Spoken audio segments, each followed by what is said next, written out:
Imagine the world 2 million years ago, not the one we know now, with cities, screens, and endless noise, but a wilder, older Earth. On this Earth walked a different kind of human. Not us, not Homo sapiens, but a species that lasted nearly 20 times longer than we have so far. This is the story of Homo erectus, quite possibly the most successful humans that ever lived. If you listen to these stories at night to drift off, that's exactly why I make them. So maybe subscribe and tell me where you're listening from. I love reading those comments. Berlin at breakfast, Boston at bedtime, all at once. What makes Homo erectus so incredible is their sheer endurance. They lived for about 2 million years. 2 million. That number is so huge it almost doesn't make sense to us. For comparison, our own species, Homo sapiens, has only been around for about 300,000 years. We're still the new kids in the long story of humanity. But Homo erectus, they ruled across Africa, Asia, and Europe for an amount of time that makes our history look like a blink. So how did they live? What did they look like? Did they think like us? Did they ever meet us? That's the journey we're going on tonight. Homo erectus first appeared about 2 million years ago and lasted until roughly 100,000 years ago. Their final holdouts were on the island of Java in Indonesia, where fossils of skull caps and leg bones dating back about 117,000 years were discovered. At that same time, our own species was just starting to spread, which raises one of the most fascinating questions in human history. Did Homo erectus and Homo sapiens ever meet? The timelines almost line up. We know modern humans left Africa for Europe and Asia around 90,000 years ago, maybe even earlier. Fossils from Israel show humans outside Africa as early as 177,000 years ago, but the last erectus fossils from Java date to about 117,000 years ago. So it seems we just missed them. Close, but not close enough for a meeting. At least, that's what the bones say. But there's another piece of evidence. Something strange and surprising that hints our species might have crossed paths with erectus after all. And that clue comes not from fossils, but from head lice. Yes, lice. Researchers studying human lice found that they split into two lineages about 1.18 million years ago, long before Homo sapiens even existed. One lineage is found everywhere today. The other survives only in the Americas. For these two branches of lice to exist, they had to live on different species of humans for a very long time. That means one branch could have evolved on Homo erectus, while the other lived on early humans like us. If that's true, the only way modern humans could have inherited that second lineage is through contact, physical contact, which suggests that maybe, just maybe, there were encounters between erectus and early sapiens after all. Not everyone agrees. Many scientists doubt it, but still, the lice are a mystery that keeps the question alive. The scientific story of Homo erectus began in 1891, when a Dutch doctor named Eugenie Dubois went searching for what he called the missing link between apes and humans. In Java, along the Solo River, he found it, a skull cap with heavy brows and a receding forehead. At first, other scientists doubted him, but over the next decades, more fossils were found in China and elsewhere, confirming that this was no fluke. This was a widespread human species that had walked the earth for ages. One of the most striking things about erectus is their brain. Early members had brains about 600-800 cubic centimeters, still closer to apes than to us. But over time, their brains grew. Later skulls show volumes up to 1-200 cubic centimeters, almost the same as modern humans. Think about that. A species that started with small, primitive brains grew into one with intelligence and problem-solving abilities close to our own. Their skulls looked different, though: flat foreheads, big brow ridges, and wide jaws. Unlike us, they had no chin. Those thick brows might not have been just bone. Some scientists believe they were built for fighting, absorbing blows from fists or clubs. Fossils even show healed fractures, proof that many survived serious head injuries. Their jaws were massive and their teeth tough, suited for a mixed diet. They ate everything: plants, fruits, nuts, meat, maybe even insects. That adaptability was part of what kept them going so long. Physically, Homo erectus were built a lot like us. Some were short, under 5 feet. Others stood over 6. Their weight ranged from 40 to almost 70 kilograms. They were the first humans with truly modern body proportions. Long legs, short arms, efficient strides.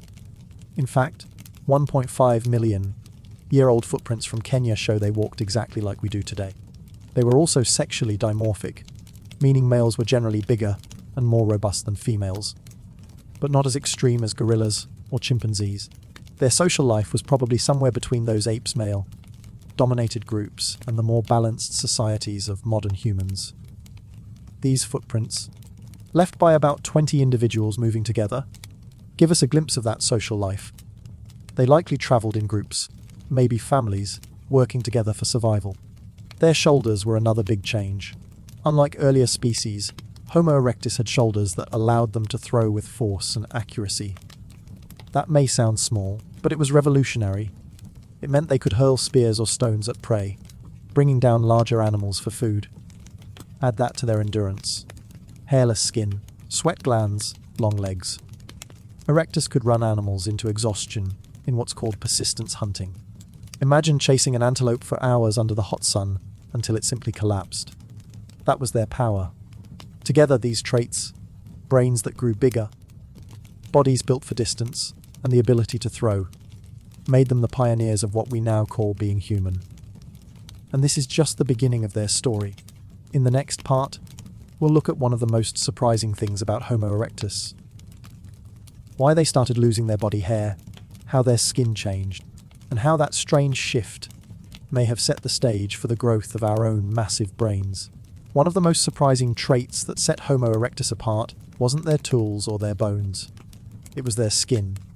Unlike most primates, who carry a full coat of fur, Homo erectus began losing theirs. They were the first humans to evolve with mostly hairless bodies, a change that might sound small, but had massive consequences. Why would a species give up something so useful? Fur protects against sun, cold, wounds, even parasites. Losing it seems like weakness, but for Homo erectus it was survival. The answer lies in heat. As they left shady forests and moved into wide-open savannas, hunting under the blazing sun, staying cool became more important than staying furry. A hairless body with thousands of sweat glands made them the best endurance athletes the animal world had ever seen.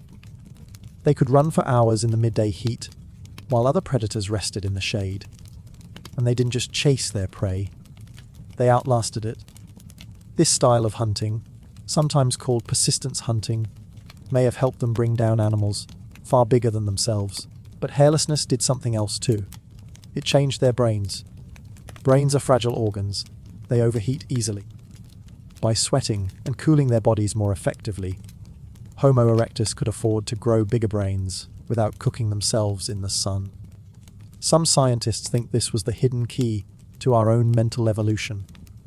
There may have been another factor to attraction. Some researchers believe early humans began choosing less hairy partners.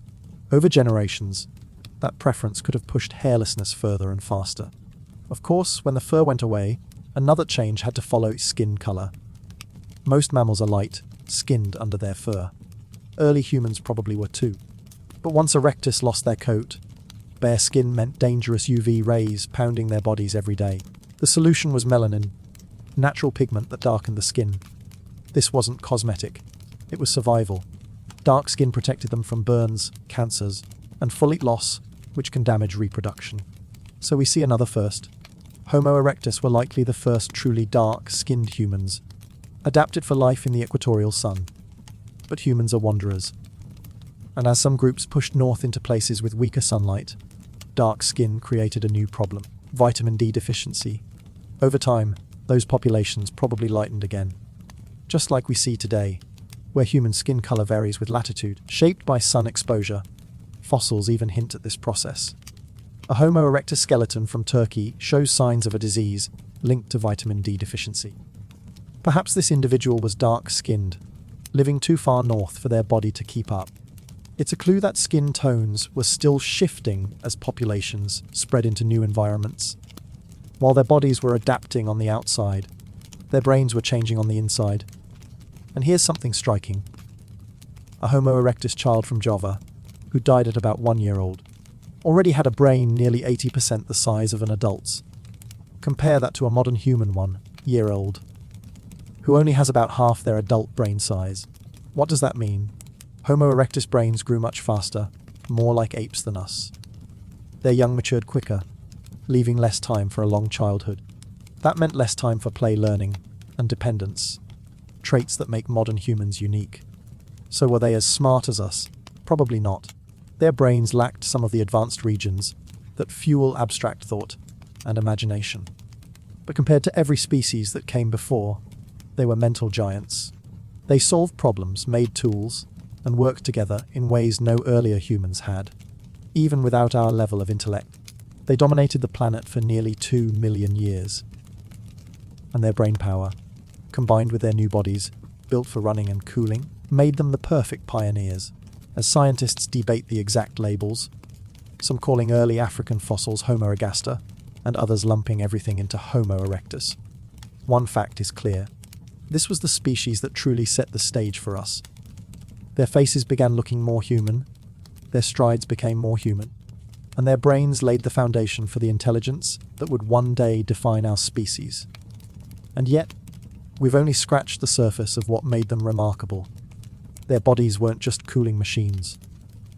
They were survival machines, built for travel, endurance, and adaptability. Because beyond their skin and brains, Homo erectus were innovators. And in the next part, we'll see how they used those minds and hands to shape the very first great leap in human technology, stone tools, that changed everything. When we think of humans, we often think of our minds. But there's something just as important, our hands. For Homo erectus, those hands became their greatest tools. Literally. At first, they used simple stone flakes, sharp enough to cut meat or scrape bark. But soon, they created something new. Tools so well made they would last in nearly the same form for over 1 million years. These were the hand axes. If you've ever held one, you know how remarkable they are. Shaped like a teardrop, sharpened all the way around. They fit perfectly in the palm, heavy enough to chop wood, fine enough to slice meat, balanced enough to be thrown. Some archaeologists have called them the Swiss Army knives of the Stone Age, and they weren't accidents. Making one required skill, planning, and patience. First, they chose a good stone. Then they struck it carefully, breaking off large flakes. Bit by bit, they shaped it on both sides, always thinking ahead to the final form. The very fact that these tools barely changed for more than 1 million years tells us how effective they were. But it also tells us something about Homo erectus themselves. They weren't just reacting to the world. They were planning, imagining, practicing, leaving behind some of the first evidence of design in human history. They made other things too. Round stones may be used as weapons, shell tools carved and shaped, and later, even engravings, zigzag patterns scratched on shells that might be the oldest art we know. Yet tools were only part of the picture. To survive in different environments, they needed protection. So they began to build. Evidence shows Homo erectus may have made shelters. Simple huts from branches, skins, and stones. At a site in France, archaeologists found outlines of oval structures, some nearly 50 feet long. Imagine the glow of firelight inside. Families huddled against the cold, stories whispered in the dark. At another site in Germany, circular shelters were built with bones and stone foundations. In the middle, elephant tusks stood upright, possibly as center posts. These weren't caves or accidents. They were homes, early experiments in shaping the environment for comfort and safety. But nothing changed their world more than fire. Before fire, humans lived at the mercy of the sun. When night fell, so did danger. Fire changed that forever. With fire, they could keep predators away, stay warm in the cold, and light the dark. But its greatest gift was in food. Cooking transformed their diet. Meat became safer, easier to chew, and quicker to digest. Roots and tubers softened, releasing more energy. Some scientists believe this shift even freed up energy for their brains, helping them grow larger. But how did it start? We may never know the first human who carried a burning branch from a lightning strike, or who kept coals smouldering for days. At first, fire was probably borrowed from nature, taken, not made. But in time, Erectus learned how to tend it, how to feed it, maybe even how to spark it themselves. The oldest strong evidence of controlled fire comes from nearly 800,000 years ago in Israel, where layers of hearths show flames maintained over generations. And fire didn't just change what they ate, it changed how they lived. Gathering around a fire meant more than warmth. It meant connection. In that circle of light, they could talk, teach, and share. They could pass down knowledge in a way no other animal had. Some researchers even think language itself may have grown out of these gatherings, as humans sat together at night with time to fill. Fire stretched the day into the evening. It gave them safety and a place to bond. In many ways, it was the first true heart of human culture. But not all of their story is light. There are darker clues too. Some fossils show cracked skulls, wounds that hint at violence between groups. At other sites, bones marked with cut lines suggest something even more unsettling: cannibalism. Whether born of ritual, survival, or cruelty, we can't be sure.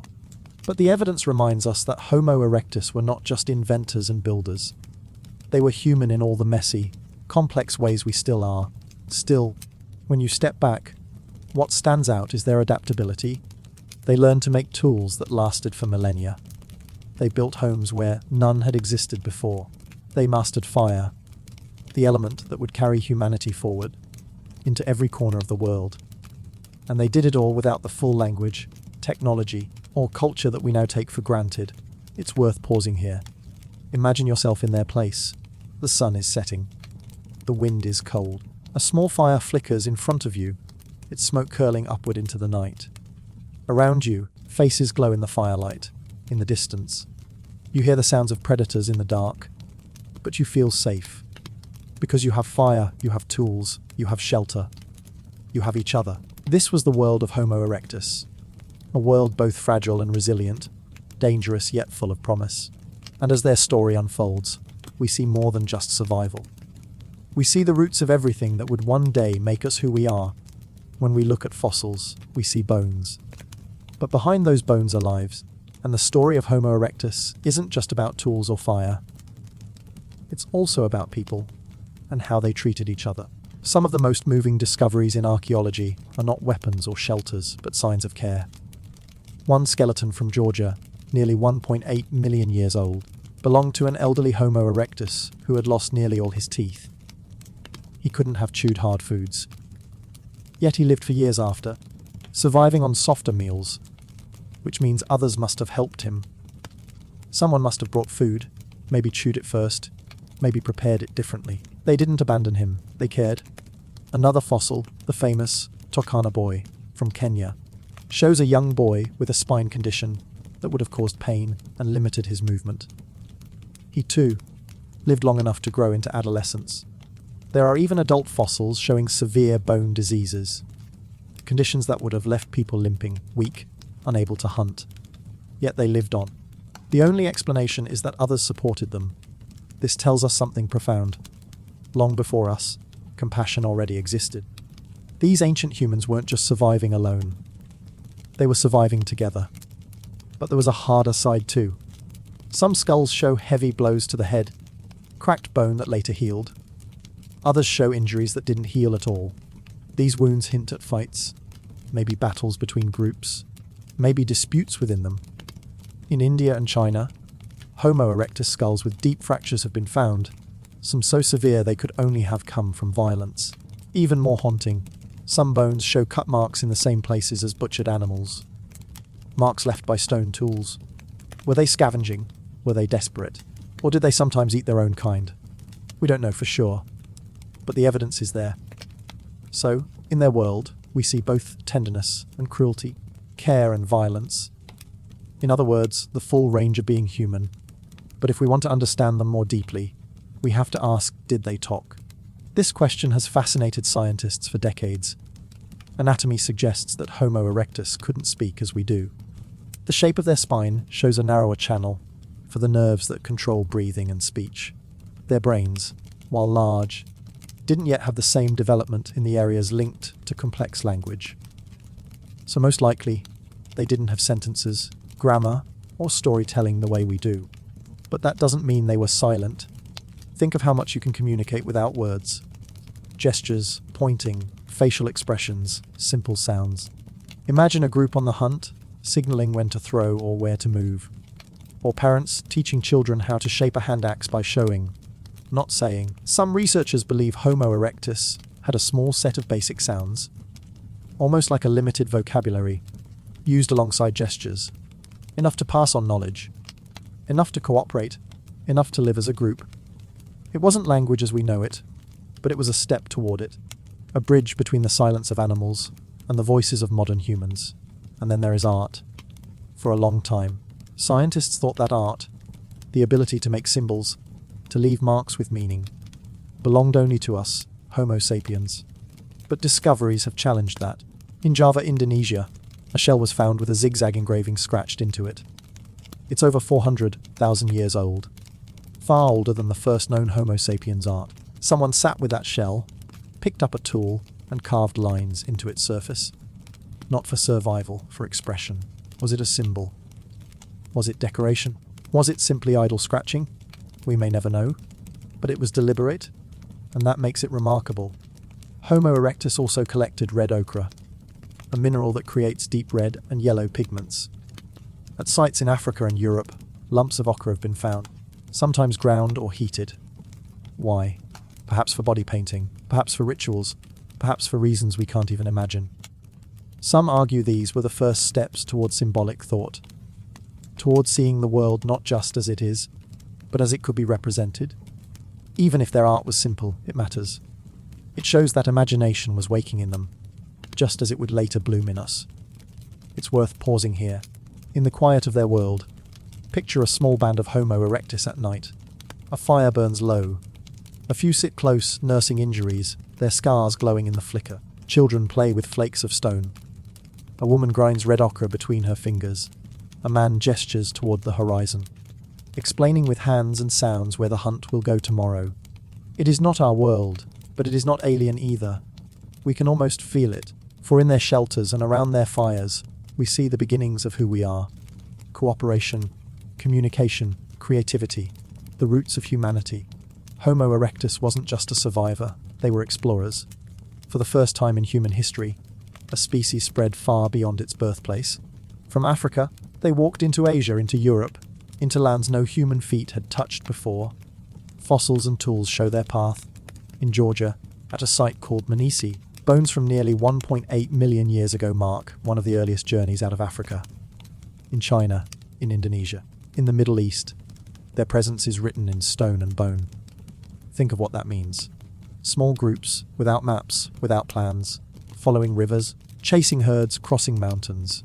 They had no guarantee of food or safety. Yet step by step they moved outward, adapting to forests, grasslands, deserts, even high mountains. And perhaps most astonishing, they may have crossed the sea. On the islands of Indonesia, far past deep waters and powerful currents, we find evidence of Homo erectus. To reach those places, they had to cross straits miles wide, waters that even today are dangerous to navigate. Did they build rafts of logs? Did they lash branches together with vines? We cannot know for certain. But the fact remains they reached islands cut off by oceans, which means long before sails or compasses, humans were already voyagers. This pushes us to rethink them. Not just walkers of land, but paddlers of seas. Not just survivors, but pioneers. But their greatest innovation wasn't movement. It was fire. For millions of years, fire was a force of nature. Lightning. Volcanoes, wild blazes that could destroy or renew. Then, sometime in their long history, Homo erectus learned to use it. The first evidence is faint. Traces of charred bones and ash in caves in Africa and Asia, dating back more than 1 million years. At first, they may have carried fire from natural sources, keeping embers alive as long as they could. Slowly they learned to control it. Later, we see clear hearths, circles of stone with blackened remains, proof of fires tended and fed. Think of what that meant. With fire, the night changed. Darkness no longer ruled. Predators kept their distance. The cold could be beaten back. And most important of all, food changed. Cooking transformed what they could eat. Meat became softer, plants easier to chew, nutrients easier to digest. Fire didn't just warm their bodies, it fueled their brains. Some scientists believe this single discovery may have helped power the growth of larger, more complex minds. And fire gave them something else too: time. Around the flames, they could gather after the day's hunt. They could share warmth, share food, share moments. Maybe gestures turned into stories here. Maybe songs were born here. Maybe laughter first echoed here. The firelight stretched their lives beyond the setting sun, and with it, the first sparks of culture began to glow. For all their resilience, life for Homo erectus was not peaceful. The bones they left behind tell a story of struggle, not just against nature, but sometimes against each other. At several sites, skulls showed deep cracks and dents. Blows so strong they fractured bone, yet many of these wounds healed. That means they survived fights, living on with scars as silent proof of conflict. Other skulls show injuries that never healed at all. For those, violence was final. What caused these fights? We can only guess. Battles over food, rival groups meeting at a water source, fights for mates or leadership. Whatever the reasons, one truth is clear: conflict has been with humans for a very long time, and sometimes the violence went even further. In caves in China and South Africa, archaeologists have found human bones marked with the same cuts left on butchered animals. Scrape marks where meat was pulled from bone, cracks where marrow was sucked out. Were these the marks of hyenas and other predators? Or were they made by human hands, practicing cannibalism? We can't be sure, but many scientists believe that at least sometimes, in hunger or ritual, Homo erectus consumed their own kind. It's a haunting thought. Yet in a world where food was never guaranteed, it may have been a matter of survival. And in some cases, maybe more than survival? Maybe something symbolic? A ritual we can't fully understand. But violence and cannibalism weren't their only threats. Homo erectus lived among predators far fiercer than lions or leopards today. In caves where their remains are found, the bones of giant hyenas and saber-toothed cats lie close by. Many Homo erectus fossils show punctures that perfectly match the teeth of these predators. At one site, nearly 2/3 of the bones carried bite marks. Imagine their world always on guard, always watching the tall grass, listening for the snap of a twig. At night, fire was a shield. Without it, they were prey. This constant danger shaped them. It forced them to live in groups, to stay alert, to rely on one another. To be human, even then, meant to face fear together. So in their world, we see both sides of humanity's earliest story. Care for the weak, compassion for the old, and also violence, rivalry, and fear. Theirs was a life balance between kindness and cruelty, survival and loss. A life where every day was uncertain, and every night the fire meant hope. If fire gave Homo erectus control over their nights, tools gave them control over their days. At first, their tools were simple. A stone picked up and chipped into a sharp edge, enough to cut meat or crack bone. But over time, their skill grew. They learned to shape stones on both sides, creating teardrop hand axes, sharper, stronger, and more useful. These tools weren't made by accident. They were planned.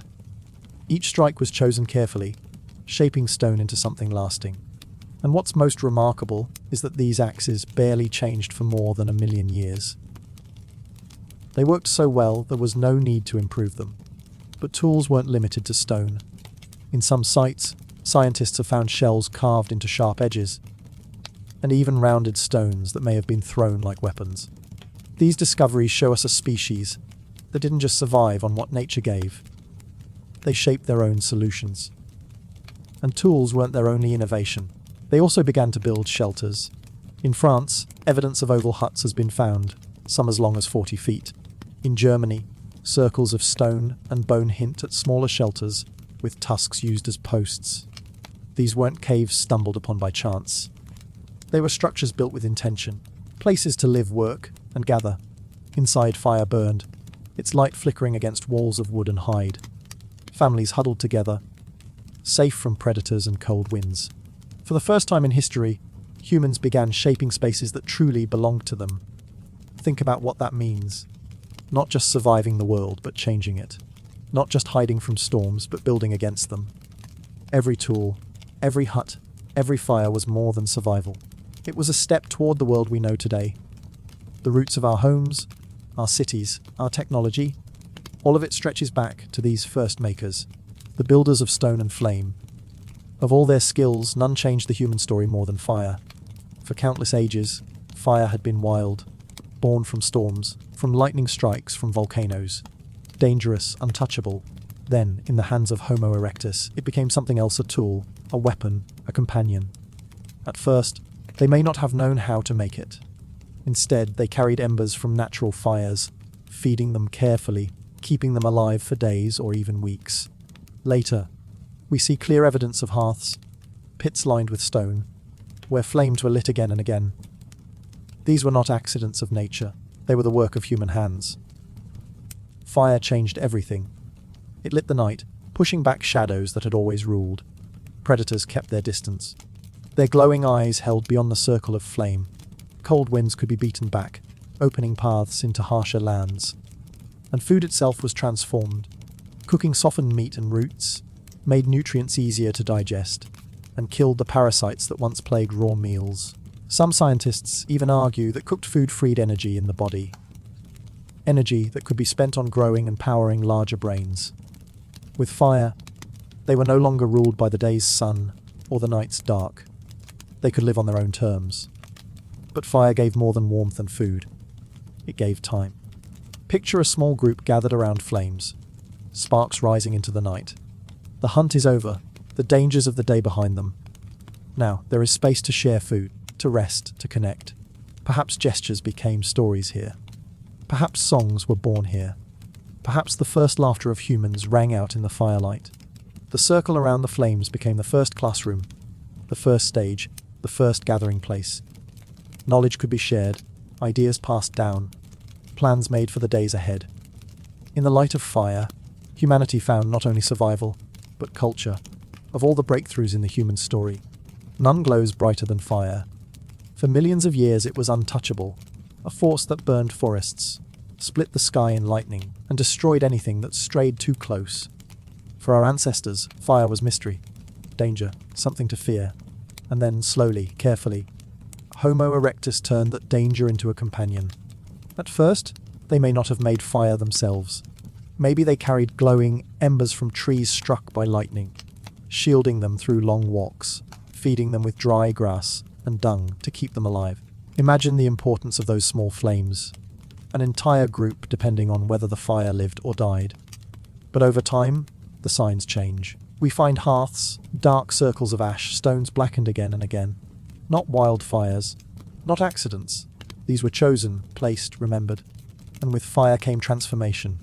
It wasn't only warmth on a cold night, or light against the dark. It was safety. The glowing circle kept the eyes of predators at bay, pushed back dangers that had haunted humans since the beginning. It was food made softer, safer, richer in energy. And maybe, just maybe, it was one of the sparks that fed their growing brains, freeing up energy for thought, memory, and imagination. But most of all, fire gave something new, something invisible. Time. Picture them gathered around the flames, faces lit with orange glow, shadows dancing on the walls of huts or caves. The hunt was over. The tools were put down. For the first time in the day, there was space for something else. What did they do with those hours? Did they pass knowledge from elder to child, showing how to shape stone and track animals? Did they sing? Did they laugh? Did they tell stories, watching sparks climb into the night, as if they were carrying those words to the stars? No one knows. The bones cannot say. The ashes do not speak. But the mystery lingers. Maybe it was here, in the circle of firelight, that humanity first found its voice. The first shared ideas, the first stories. Fire gave more than survival. It gave meaning. And with it, Homo erectus stepped into a new chapter of what it meant to be human. For all the light fire brought, life for Homo erectus was never simple. Their world was still full of danger, not just from predators, but from each other. Archaeologists have uncovered skulls with deep cracks and fractures, blows so severe they should have ended lives. Yet many of these skulls also show healing. These were not accidents, they were wounds given by other humans. Was it war between groups? Fights over food? Rivalry for mates? We cannot say for sure, but violence left its mark, and sometimes the evidence is darker still. At certain sites, bones of Homo erectus carry the same cut marks we see on butchered animals. Scraping, slicing, breaking, not the random bites of predators, but patterns that suggest tools in human hands. Were these the signs of ritual, of hunger in desperate times, of something more complex, perhaps even symbolic? No one knows. Some researchers argue these marks are proof of cannibalism. Others insist they could be the work of ancient hyenas, whose teeth left similar scars. The truth remains hidden in the bones. But the mystery lingers, and with it a reminder survival was not guaranteed. Every day brought risk, not just from lions, hyenas, and saber-toothed cats, but from neighbors who might see you as rival or prey. Even predators left their signature on the fossils. In one cave in China, nearly 2/3 of the Homo erectus remains show damage from carnivore teeth. In another, a skull bears puncture marks that match perfectly the bite of a giant extinct hyena. Imagine it an ancestor pulled down, dragged into darkness, bones scattered on a cave floor. To live as Homo erectus was to walk a narrow path between hunter and hunted, between triumph and tragedy. Yet here's the deeper mystery they endured. For 2 million years, through violence, through hunger, through predators far stronger and faster than themselves, they survived. And maybe that's what makes their story so compelling. Not just the fire, not just the tools, but the resilience. The ability to keep going when so much stood against them. It is in this balance, light and dark, creation and destruction, that Homo erectus truly begins to feel human. If fire was the tool that changed their nights, language, or at least the beginnings of it, may have changed their world. But did Homo erectus truly speak? That question has haunted scientists for decades. Their brains were larger than those of earlier humans, their lives more complex, their hunts coordinated, their tools carefully crafted. Surely, something more than grunts and gestures was needed to share such knowledge. And yet, the fossils tell a more complicated story. The structure of their throats and spines suggests limits. The nerves that control breathing and fine vocal movement were narrower than ours. Their brains, though large, still lack the frontal regions where imagination and grammar bloom. And the gene that shapes modern speech, FOXP2, seems to have been different in them than in us. So perhaps they did not have words as we know them. No flowing sentences, no complex grammar, no poetry carried on the wind. But that does not mean silence. Imagine a group returning from the hunt. They must signal danger, share where prey was seen, teach the young how to strike stone into a sharp edge. Without communication, their way of life would collapse. Maybe their voices carried a handful of distinct sounds. Calls that meant food, danger, come or stay. Maybe gestures filled the gaps, pointing to rivers, miming the arc of a thrown spear, tracing shapes in the air by firelight. Was this language? Not in the way we know it, but it was enough. Enough to share survival, enough to keep knowledge alive. And then comes another mystery. A shell, etched with deliberate zigzag lines, found on the island of Java. Its maker, Homo erectus. The carving is more than 400,000 years old. Was it art? Was it a mark of ownership? Or simply the idle scratching of a hand that wanted to make shape from nothing? We cannot know, but the lines remain stubborn against time, whispering that perhaps these humans felt curiosity, maybe even beauty. They also gathered ochre, red, yellow, brown pigments. Was it decoration, ritual, or just experimentation? Again, the answer slips away in silence. What we are left with is possibility. They may not have sung songs or told stories as we do, but in their voices, in their scratches, in their pigments, we see the beginnings of something more. A spark of expression. The first hints that humans were not only creatures of survival, but of meaning. When we think of art, we picture paintings on cave walls, carvings of animals, the first symbols scratched by our own species. But what if that story began much earlier? Some of the most puzzling discoveries linked to Homo erectus are not bones or tools, but signs of something deeper, a reaching beyond survival. Take, for example, a simple shell. On it, someone carved a series of zigzag lines. Not random scratches, but deliberate, steady marks. The shell comes from Java. The hand that made it belonged to Homo erectus. And the age, more than 400,000 years old. It's the oldest known engraving on Earth. Was it art? A mark of identity? Or just a moment of idle motion, scratching without thought? We don't know. But it lingers as a riddle. Why make a mark that carries no obvious use? Perhaps because, for the first time, someone wanted to create something more than function. And then there's ochre. Red, yellow, brown. Pieces of pigment collected and shaped. What for? The bones tell us nothing. Maybe it was smeared on bodies, on tools, on stone. Maybe it had no practical use at all. and was chosen simply because the colours stirred something inside them? If so, then here we glimpse the birth of aesthetics, the idea that beauty itself matters. Even more mysterious are objects like the so-called Venus figures, stones shaped just slightly to resemble human form. Were these accidents of nature picked up because they looked familiar, or were they chosen, modified, treasured as symbols? Each find is a whisper that Homo erectus may have seen the world not only as it was, but as it could be imagined. And then comes the greatest surprise of all. Evidence suggests that Homo erectus may have reached islands that were never connected to the mainland. Flores, Roti, Timor. These places required crossing deep ocean straits, waters with fierce currents, far too wide to swim. If they made it there, they must have built something, rafts, boats, some kind of watercraft. Picture it, an ancient group, hairless under the sun, muscles taut from long hunts, working together to paddle across miles of open sea. The thought is staggering. Seafaring is not simple survival. It's planning, courage and trust. It's the willingness to step off safe land into uncertainty. And if Homo erectus truly did it, then they were not only wanderers of the land, but pioneers of the ocean. Art, colour, symbols, ocean crossings. These fragments remind us of something vital. Homo erectus was not a dull, half-human shadow. They were curious, bold, capable of choices that reach beyond hunger and shelter. They may not have painted the walls of caves or left behind great statues, but in their shells, pigments, and journeys across the sea, we see the first flicker of imagination. The earliest hint of a mind restless for more. For all their toughness, all their hunting and wandering, there's another side to Homo erectus that's easy to miss. A side that feels surprisingly human. Archaeologists have found the bones of individuals who should not have survived. One, from Georgia, had lost every tooth but one. No way to chew tough meat or crack roots. Yet he lived for years. How? Someone must have helped him. Maybe bringing softer foods.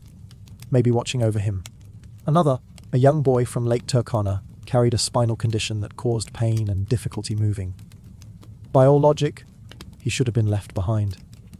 But he wasn't. He grew into adolescence, which means others slowed down for him, stayed with him, protected him. And in Java, a skeleton marked by severe bone disease shows the same story. The individual couldn't have hunted or gathered on their own, yet they survived for years. That only happens if someone cares. Why would they do this? In a world of predators and scarcity, why keep alive those who could no longer contribute? Maybe it was simple kinship. Parents caring for children, children for elders. Maybe it was recognition of value, that the old carried memory, knowledge of waterholes, the timing of seasons. Or maybe, just maybe, it was compassion, a bond deeper than survival. This is one of the most haunting mysteries of Homo erectus. We picture them as hard and rugged, faces set with heavy brows, bones scarred by struggle. Yet in those same bones we see evidence of kindness, of loyalty, of choosing to help the weak rather than abandon them. It's a small thing, perhaps, but it changes everything, because it suggests that what we think of as human, the urge to protect, to nurture, to care, did not begin with us. It began far earlier. Imagine the scene: fire flickering, meat roasting, a small group gathered close. Among them someone too old to chew, or too sick to walk. And yet, they are not left behind. They are fed, sheltered, watched over. In that quiet act lies something powerful, something that feels timeless. For 2 million years, Homo erectus endured, not only through strength and tools, but through connection, through bonds that held them together when the world pressed hard against them. And in those bonds, we glimpse the first heartbeat of what it means to be truly human. For nearly 2 million years, Homo erectus thrived. A stretch of time so long it makes our own species feel like a flicker. And yet even they came to an end. Why? How could the most enduring human species in history vanish? The truth is layered in mystery. One answer lies in the climate. Around 115,000 years ago, the Earth shifted into a new ice age. The world grew colder, harsher. Landscapes that had once offered food and safety turned to tundra, forests, and shifting deserts. For a species that had weathered so many changes, this time the challenge may have been too great. Another answer lies in competition. By then, new human relatives had arrived: Neanderthals in Europe, Denisovans in Asia, and eventually our own ancestors, Homo sapiens. These species carried sharper tools, more flexible cultures, and more adaptive minds. Against them, Homo erectus may have seemed stuck.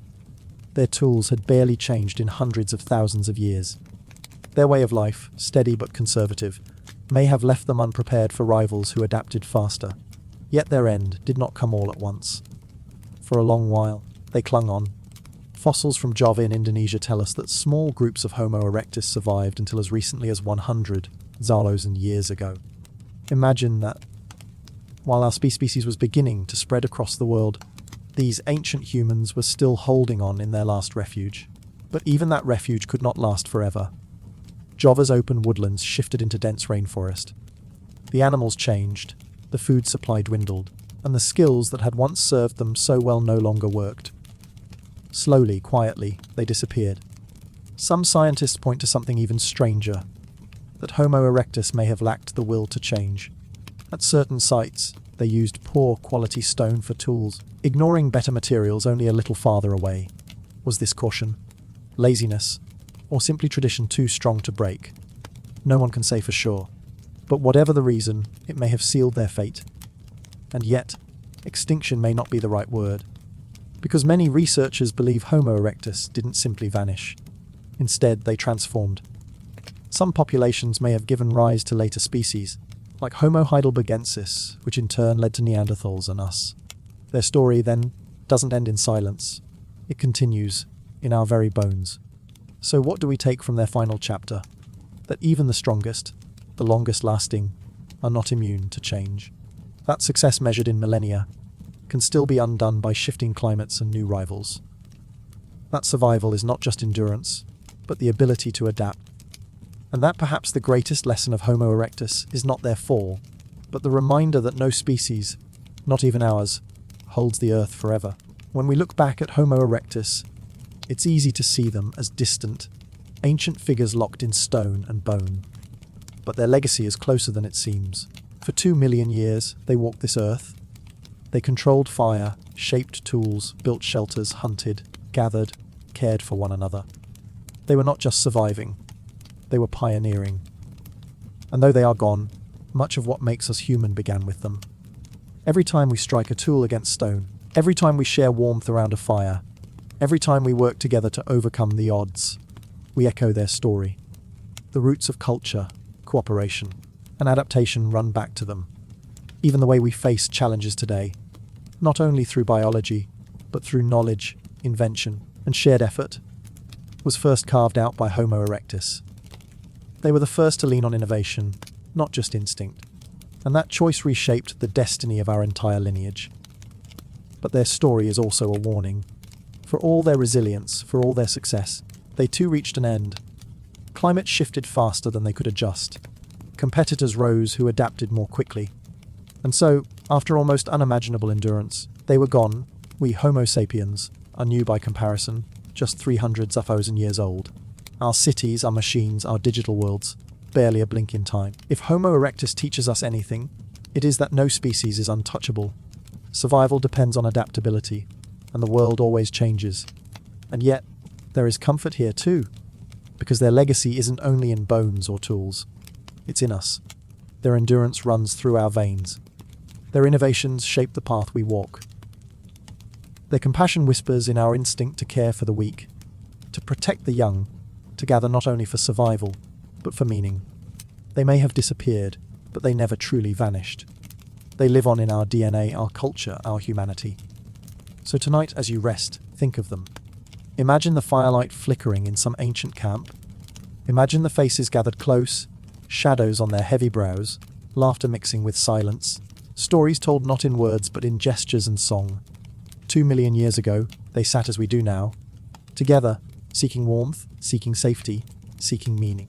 And in that image, the distance between us and them fades. For their story is our story. Their past is our foundation. Their fate, perhaps, our reminder.